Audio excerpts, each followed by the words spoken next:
Hello everyone, Radhe कृष्णाय नमः। चलिए जानते हैं आज श्रीमद् भगवत गीता प्रथम अध्याय वो भी हिंदी में अर्थ सहित 1 to 47 तक सारे हिंदी में अर्थ सहित। चलिए जानते हैं। राधे कृष्णाय नमः। सत और असत के विवेक रूपी नेत्रों से रहित धृतराष्ट्र बोले, सत और असत विवेक रूपी दिव्य नेत्रों वाले हे संजय, धर्म भूमि कुरुक्षेत्र में एकत्रित युद्ध की इच्छा वाले मेरे और पांडव पुत्रों ने क्या किया। संजय बोले, उस समय राजा दुर्योधन ने व्यूह रचना युक्त पांडवों की सेना को देखा और द्रोणाचार्य के पास जाकर यह वचन कहा, हे आचार्य, आप बुद्धिमान शिष्य द्रुपद पुत्र धृष्टद्युम्न द्वारा व्यूह खड़ी हुई पांडु पुत्रों की इस भारी सेना को देखिए। इस सेना में बड़े बड़े धनुष्य वाले तथा युद्ध में भीम और अर्जुन समान शूरवीर सत्याधिक और विराट तथा महारथी राजा द्रुपद है। धूमकेतु और चेकितान तथा बलवान काशीराज पुरुजित कुंती भोज और मनुष्यों में श्रेष्ठ शोभ्य पराक्रमी युद्धामन्यु तथा बलवान उत्तम मोजा सुभद्रा पुत्र अभिमन्यु एवं द्रौपदी के पांचों पुत्र ये सभी भी महारथी है। हे ब्राह्मण श्रेष्ठ, आप अपने पक्ष में भी जो प्रधान वीर है उनको भी आप जान लीजिए। मेरी सेना को जो सेनापति है उनकी जानकारी के लिए उनको बताता हूँ। आप द्रोणाचार्य पितामह तथा भीष्म तथा कर्ण, संग्राम विजय कृपाचार्य तथा अश्वत्थामा विकर्ण तथा सोमदत्त का पुत्र भूरिश्रवा और भी बहुत से शूरवीर जिन्होंने मेरे लिए अपने जीवन की आशा त्याग दी है, अनेक प्रकार शास्त्रों के सुसज्जित सभी युद्धों में कुशल है।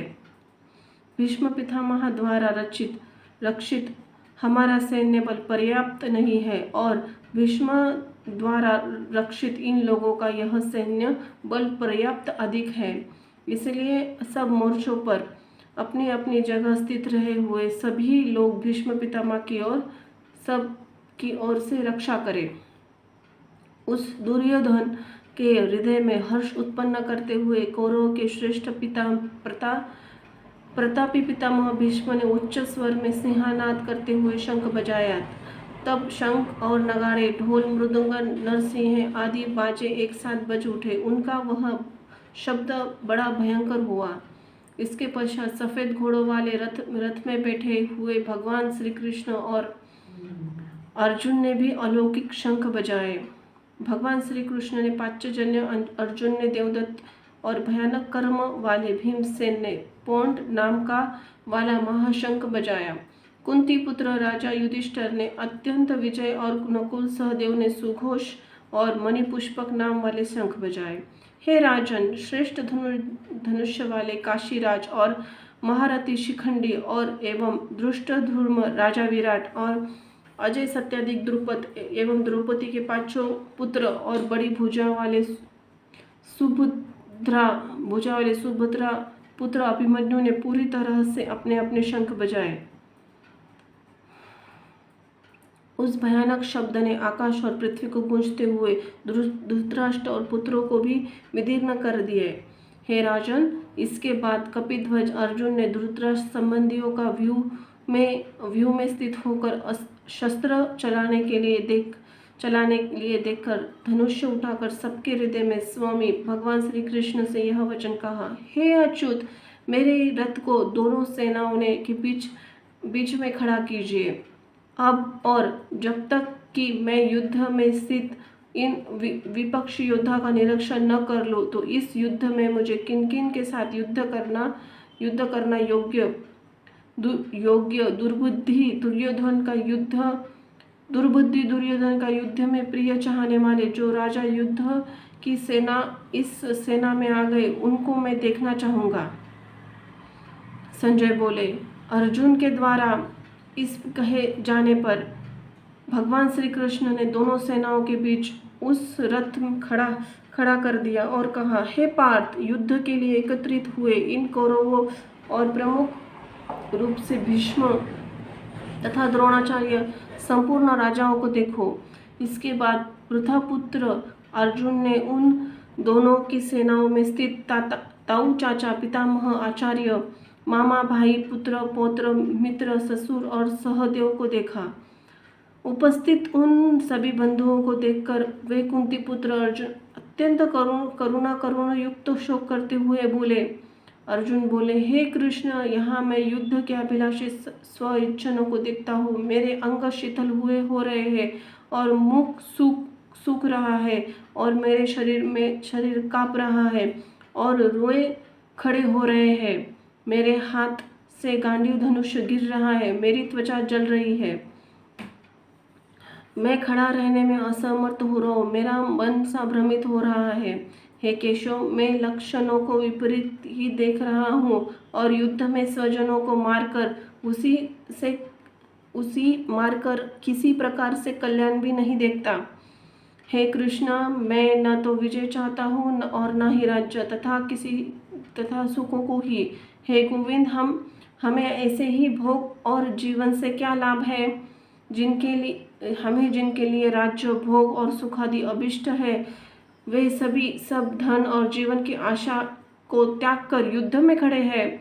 आचार्यगण, पिता, ताऊ, चाचा, पुत्र, पितामह और मामा, ससुर, पौत्र, साले और सभी संबंधी, हे मधुसूदन, इनके द्वारा मुझे मारने पर तथा तीनों लोगों के राज्य के लिए मैं भी इनको नहीं मारना चाहता। फिर पृथ्वी के लिए तो क्या बात है? क्या है? फिर पृथ्वी के लिए तो बात ही क्या है?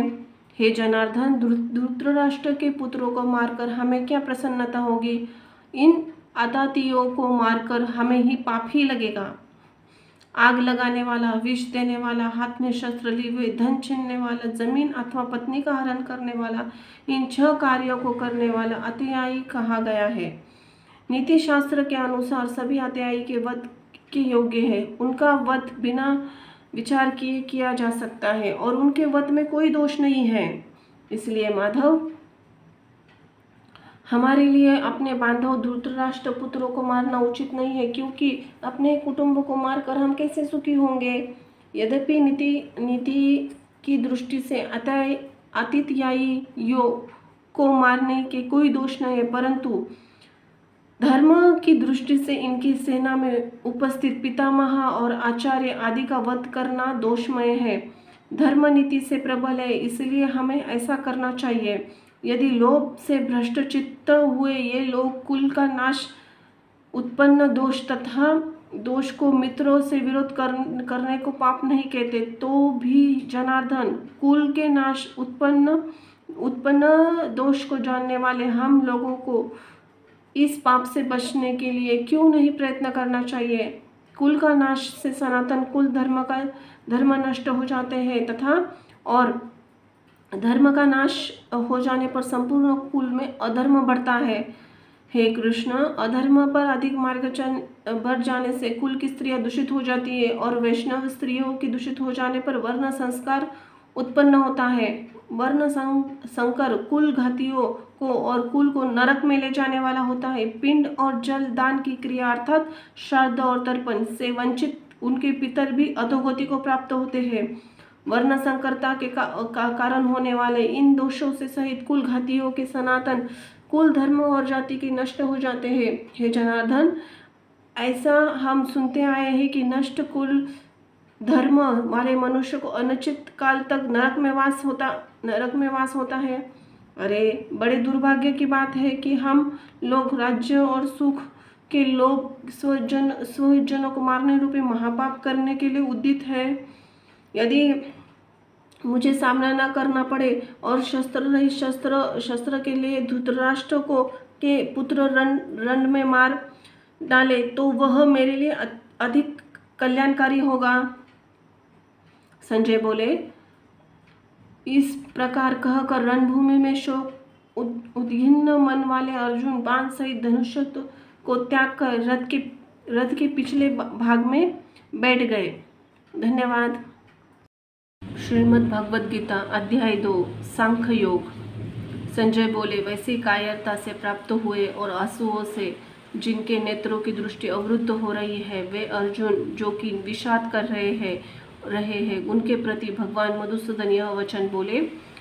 भगवान बोले, हे अर्जुन, इस विषम अवसर पर तुम्हें यह कायरता कहाँ से प्राप्त हुई, जिनका न तो श्रेष्ठ पुरुषों द्वारा सेवन किया जाता है और न ही यह स्वर्ग को देने वाली है और न ही कीर्ति को करने वाली है। हे पृथानंदन अर्जुन, नपुंसकता को मत प्राप्त करो, तुम्हारे लिए यह उचित नहीं है। हे परंतप हृदय के इस तुच्छ दुर्बलता को त्याग कर युद्ध के लिए खड़े हो जाओ। अर्जुन बोले, हे मधुसूदन, मैं रणभूमि में किस प्रकार भीष्म पितामह और द्रोणाचार्य के साथ बाणों से युद्ध लड़ूं, क्योंकि हे अरिसूदन, ये दोनों ही पूजा ही योग्य है। महानुभाव गुरुजनों को मारकर इस लोक में मैं भिक्षा का अन्न खाना भी श्रेष्ठ समझता हूँ, क्योंकि गुरुजनों को मारकर यहाँ मैं रक्त से सने हुए तथा धन की कामना की मुख्य भोगों को ही भोगूंगा। हम यह भी नहीं जानते कि हमारे लिए युद्ध करना या न करना, इन दोनों बातों में से कौन सा अत्यंत श्रेष्ठ है, अथवा हम उन्हें जीतेंगे या हमको वो जीतेंगे। और जिनको मारकर हम जीना भी नहीं चाहते, वे धृतराष्ट्र के संबंधी हमारे सामने युद्ध में खड़े हैं।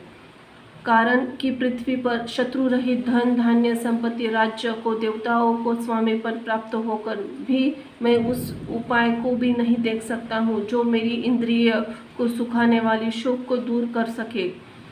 संजय बोले, हे राजन, निद्रा को जीतने वाले अर्जुन अंतर्यामी श्री कृष्ण से युद्ध नहीं करूँगा, इस प्रकार स्पष्ट वचन कहकर चुप हो गए।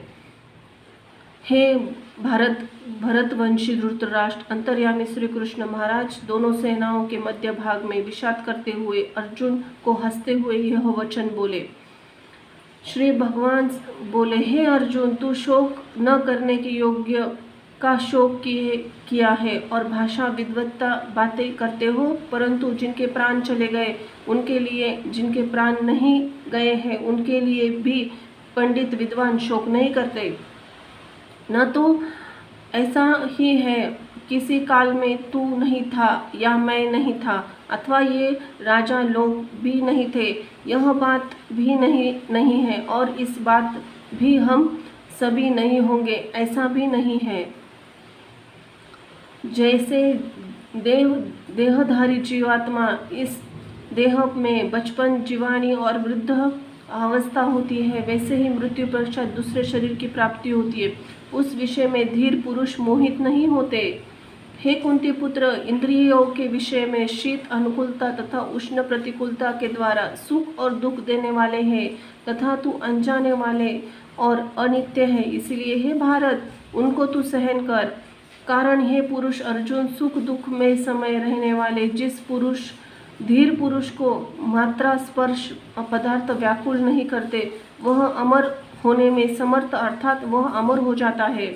असत का वो भाव सत्ता विद्यमान नहीं है और सत का भाव अभाव नहीं है। इस प्रकार इन दोनों ही तत्वों में तत्वज्ञानी पुरुष को द्वारा एक अनुभव किया गया है। अविनाशी को तो तू जान, उसको जान, जिससे यह संपूर्ण संसार व्याप्त है। उस अविनाशी का विनाश करने में कोई भी सामर्थ्य नहीं है। इस अविनाशी अप्रमेय जानने वाले में न जानने वाले नित्य रहने वाले शरीर जीवात्मा के तू ये शरीर अंत वाले कहे गए हैं। इसलिए हे भरतवर्षी अर्जुन, तुम युद्ध करो। जो इस अविनाशी शरीर आत्मा को मारने वाला समझता है या जो मनुष्य इसको मरा मानता है, वे दोनों ही इसको नहीं जानते, क्योंकि यह शारीरिक वास्तव में न तो किसी को मारता है, न ही किसी के द्वारा मारा जाता है।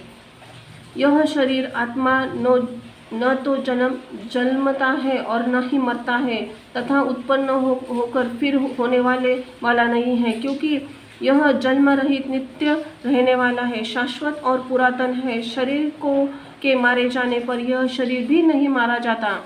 हे पृथानंदन अर्जुन, जो मनुष्य शरीरी आत्मा अविनाशी नित्य जन्मा अवयव जानता है, वह पुरुष किसको मारे और किसको मरवाए। जैसे पुरुष पुराणों वस्त्रों को छोड़कर दूसरे नए वस्त्रों को ग्रहण करता है, ऐसे ही यह देही जीवात्मा पुराने शरीर को त्याग कर नए शरीर को प्राप्त होता है। इस शस्त्र इस आत्मा को काट नहीं सकते, अग्नि से जला नहीं सकते, जल इसको गिला कर नहीं सकता और वायु इसे सुखा नहीं सकता। यह शरीर आत्मा अएच्छ है। यह आत्मा अदाह्य, अक्लेन, गिली न जाने सकने वाली और निस्संदेह अक्षयो है, क्योंकि यह शरीर नित्य रहने वाला, सब में परिपूर्ण स्थिर रहने वाला और सनातन है।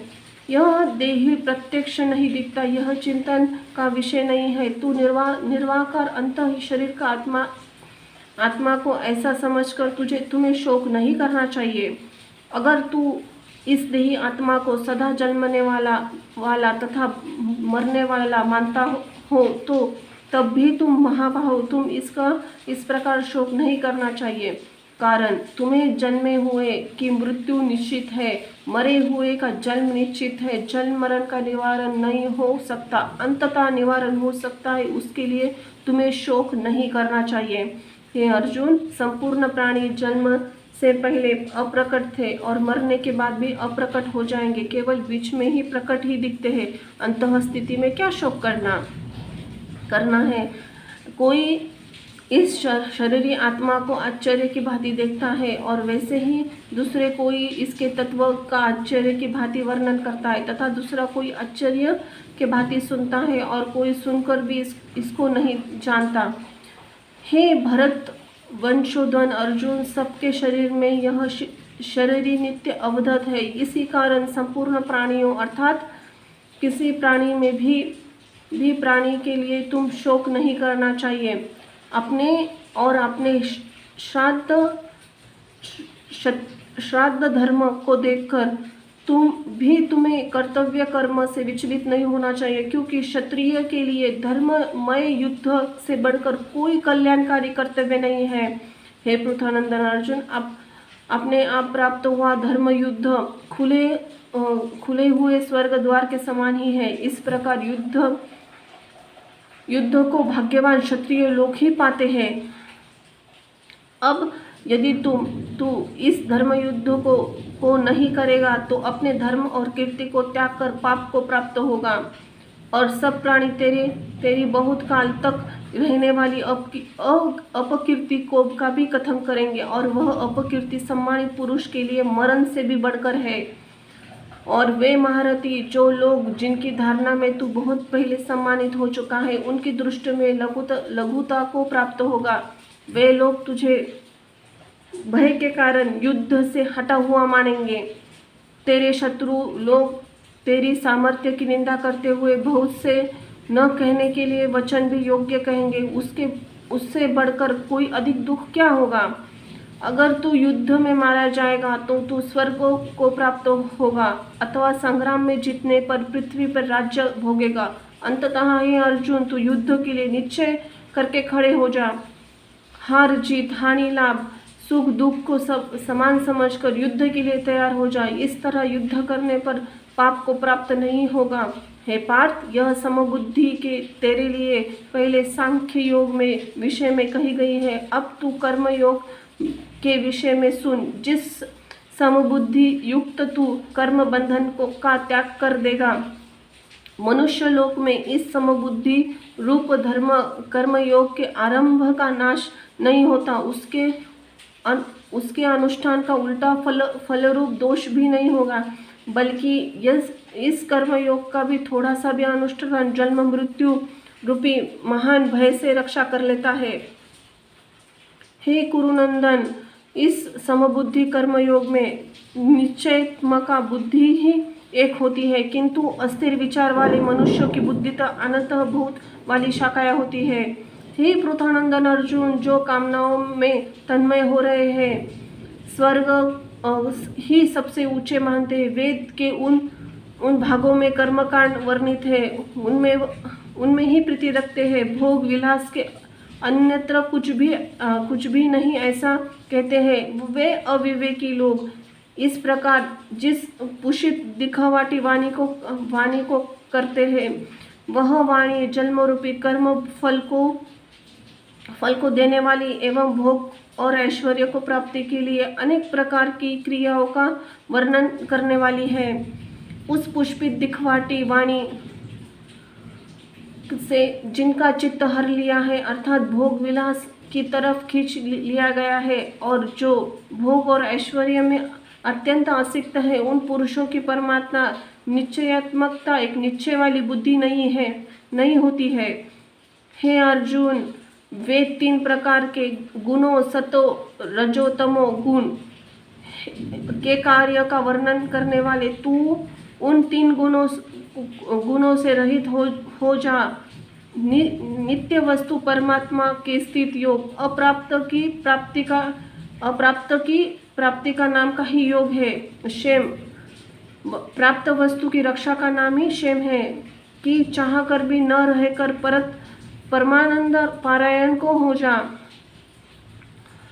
सब तरफ से परिपूर्ण बड़े जलाशय को प्राप्त हो जाने पर छोटे से गड्ढों में भरे हुए जल को मनुष्य जितना प्रयोजन रहता है अर्थात उसका कोई प्रयोजन नहीं रहता। वेदों और शास्त्रों तत्व से जानने वाले ब्रह्मज्ञानी का समस्त वेदों उतना ही प्रयोजन रह जाता है अर्थात कोई प्रयोजन नहीं रहता।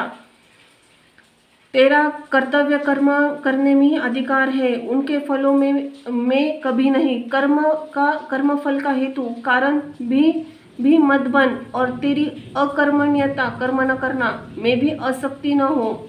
हे धनंजय, तू आसक्ति त्याग करने के लिए सिद्धि और असिद्धि में सम होकर योग में स्थित हुआ कर्मों को कर, क्योंकि समत्व सुख दुख में समान रहना ही योग कहा जाता है। बुद्धि समता की अपेक्षा का सखा फल का इच्छा रखकर कर्म करना कर्म से दूर निकृष्ट है। अंतः एवं धनंजय, बुद्धि की समानता की शरण ले, क्योंकि फल हेतु के कारण बनने वाले अत्यंत दीन है। बुद्धि समानता से युक्त पुरुष इसी जल में पाप और पुण्य का त्याग कर देते हैं।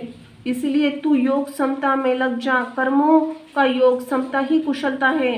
कारण ही समानता युक्त बुद्धिमान पुरुष कर्मजन्य से उत्पन्न होने वाले फल को त्याग कर जन्म रूप बंधन से मुक्त होकर निर्वाकार पद को प्राप्त हो जाता है। जिस समय तेरी यह बुद्धि मोह रूपी दलदल को भली भांति पार कर जाएगी, उसी समय सुने हुए तथा सुनने में आने वाले सभी भोगों से मुक्त होकर वैराग्य को प्राप्त हो जाएगा। जिस कल में शास्त्रीय मतभेदों को सुनने के लिए विचलित हुई तेरी बुद्धि निश्चल हो जाएगी और परम तत्व में स्थित हो जाएगी, उस समय में तू योग को प्राप्त हो जाएगा। हे केशव, परमात्मा में स्थित स्थिर बुद्धि वाले मनुष्य को क्या लक्षण होते हैं, वह कैसे बोलता है, कैसे बैठता है, कैसे चलता है अर्थात कैसे व्यवहार करता है। श्री भगवान बोले, हे पृथानंदन अर्जुन, जिस समय में साधक के मन में आई अपनी सभी कामनाओं इच्छाओं का अच्छे से त्याग कर देता है और अपने आप में ही संतुष्ट हो रहता है, उस समय वह बुद्धि स्थिर बुद्धि कहा जाता है। दुख और आने पर जिसका मन विचलित नहीं होता और सुख आने पर जिसके मन में स्पृहा नहीं होती तथा जो राग भय क्रोध से रहित हो, वह मनुष्यशील मनुष्य स्थिर बुद्धि कहा जाता है। दुख आने पर जिसका मन विचलित नहीं होता और सुख आने पर जिसकी स्पृहा नहीं होती, ऐसे जो राग भय क्रोध रहित होता है, ऐसे मननशील व्यक्ति को स्थिर बुद्धि कहा जाता है। जो पुरुष सर्वत्र असर रिक्त रहित होकर उस शुभ अशुभ के प्राप्तों पर न प्रसन्न हो जाता है और द्वेष करता है, उस मनुष्य की बुद्धि स्थिर है।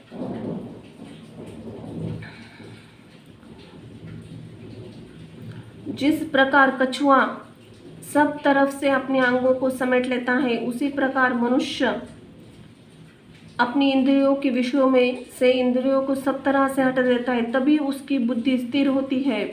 इंद्रियों को विषय से हटाने वाले मनुष्य विषय तो निवृत्त हो जाते हैं, लेकिन रस निवृत्त नहीं होता, परंतु इस परमाणु तत्व के साक्षात्कार होने से स्थिर प्रज्ञ बुद्धि से भी निवृत्त हो जाता है। कारण कि अर्जुन रस रहने से प्रथमशील इंद्रिया मनुष्य के मन को बलपूर्वक हर लेती है। साधक भी सभी इंद्रियों को वश में करके मेरे पारायण को होकर बैठे, क्योंकि जिसकी इंद्रियां उसके वश में है उसी की बुद्धि स्थिर है। विषयों का चिंतन करने से पुरुष उन विषयों में आसक्ति हो सकती है। उन आसक्ति में उन विषयों की कामना उत्पन्न होती है और कामना के बाधा में पड़ने पर क्रोध उत्पन्न होता है। क्रोध में समूह मूढ़ भाव उत्पन्न होता है। समूह मूढ़ भाव से स्मृति में भ्रम हो जाता है। स्मृति में भ्रम हो जाने से विवेक बुद्धि का नाश होता है। विवेक बुद्धि का नाश होने पर मनुष्य का पतन हो जाता है। परंतु जब साधक राग द्वेष रहित वश में की गई इंद्रियों का विषयों का सेवन अंततः निर्मलता को प्राप्त होता है। इस अंतःकरण की निर्मलता को प्राप्त हो जाने पर मनुष्य का दुखों का नाश होता है। ऐसे ही शुद्ध चित्त वाले साधक की बुद्धि निस्संदेह परमात्मा में स्थित हो जाती है। जिस मनुष्य की मन की इंद्रियां वश में नहीं है उनकी बुद्धि स्थिर नहीं होती, और बुद्धि स्थिर न होने पर मनुष्य निष्काम कर्म या कर्तव्य पारायणता का भाव नहीं होता, और निष्काम कर्म कर्तव्य पारायण का भाव नहीं होने से मनुष्य को शांति नहीं मिलती। शांति न होने पर उसको सुख कहाँ मिलता है, क्योंकि जैसे जल में चलने वाली नाव को वायु में हर लेती है, उसी प्रकार विषयों में विचरती हुई इंद्रियों में से मन जिस इंद्रियों के साथ रहता है वैसा ही अनुसरण करता है। वह इंद्रिय के अस्थिर बुद्धि वाले की बुद्धि हर लेती है। इसलिए हे महाबाहो, जिस मनुष्य की इंद्रियों के विषय में सब तरह से वश में हो गई है उस मनुष्य की बुद्धि स्थिर है। संपूर्ण प्राणियों के लिए जो रात्रि परमात्मा से विमुक्ता और उस नित्य ज्ञान स्वरूप परमानंद की प्राप्ति में स्थित प्रज्ञ साधक रहता है, और जिसमें सब प्राणी जागते भोग और संग्रह में लगे हैं, परमात्मा के तत्व को समझने वाले साधक के लिए वह रात्रि के समान है। जिस प्रकार सभी नदियों का जल सभी तरह से भरे हुए समुद्रों को आकार मिलता है, समुद्र अपनी मर्यादा में स्थित रहता है। सभी प्रकार का भोग पदार्थ जिस मनुष्य को बिना विकार के उत्पन्न किए प्राप्त होते हैं वही परम शांति को प्राप्त होता है, भोगों की कामना करने वाला नहीं। जो मनुष्य सभी कामनाओं को त्याग कर स्पृहा रहित, ममता रहित, अहिंसा रहित होकर आचरण करता है वही परम शांति को प्राप्त होता है। हे पृथानंद, यह ब्राह्मी स्थित है। यह इस स्थिति को प्राप्त कर कोई मोहित नहीं होता। यदि यह स्थिति अनंत काल में प्राप्त हो जाए तो भी वह निर्वाण ब्रह्म की प्राप्ति हो जाती है। राधे कृष्ण कृष्ण कृष्ण राधे राधे। धन्यवाद।